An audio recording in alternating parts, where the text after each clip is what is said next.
Oh, hi there, it's L'Oreal's Rheumatology Advice Line. Just returning your call.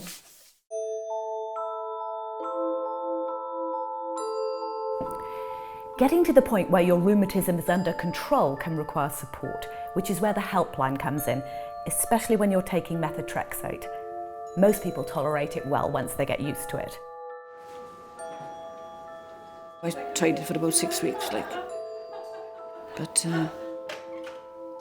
I couldn't stand the sickness as well. Side effects are quite common to start with.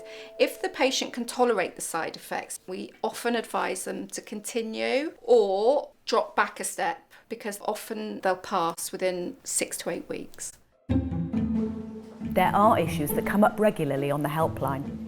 We always advise a flu jab because it's not a live vaccine. The vaccines we're concerned with, particularly if you're on our second tier of treatments or DMARDs actually, are the live vaccines. So say you were to go off somewhere exotic on holiday, we would want you to discuss that fully with us before. If you're prescribed antibiotics, the sensible advice that we provide is to stop your medication while you're on antibiotics and or you've got an infection. You'll be advised to avoid chickenpox.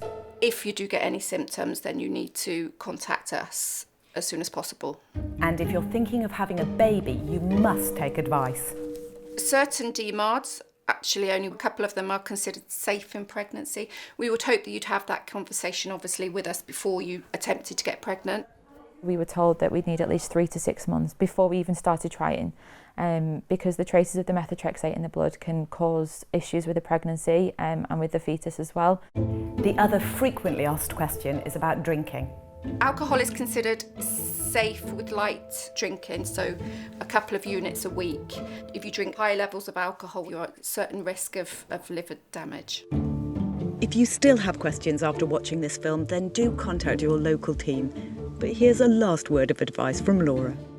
Our drugs typically take 8 to 12 weeks, most of them to reach full effect anyway. The thing we're looking at is any abnormality in bloods. So if a patient says, I feel awful, but they've got normal bloods, I would then suggest them to try and continue, because most of the time they will, sort themselves out.